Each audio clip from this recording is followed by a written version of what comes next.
Hi everyone, it's Rich Soderquist from SolderQuest.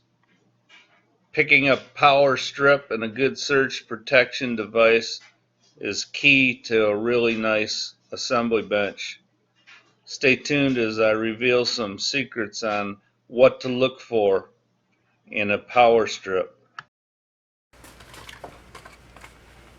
Okay, so a surge protector will protect your sensitive electronic devices by kicking them on and off when they overheat, are struck by lightning, different things of that nature.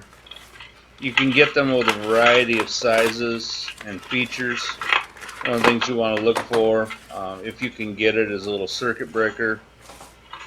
Gives you an extra on-off switch so that you can control your electronic devices from a variety of different locations. I use them as kind of a backup safety item on my benches.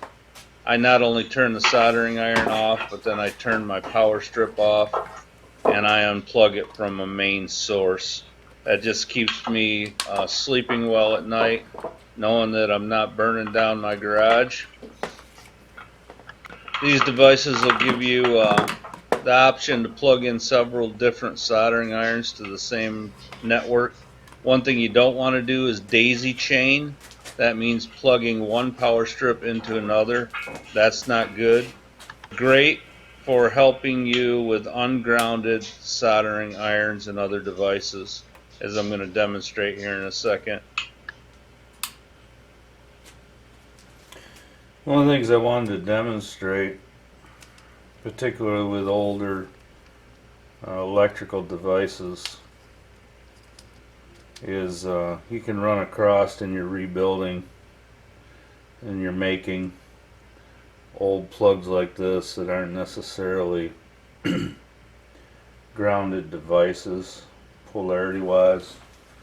You want to make sure you get something that has surge protection and grounding when you're dealing with plugs like that instead of grounded plugs. So just be careful when you're using ungrounded devices. It's one of the tips for the day. Safety tip.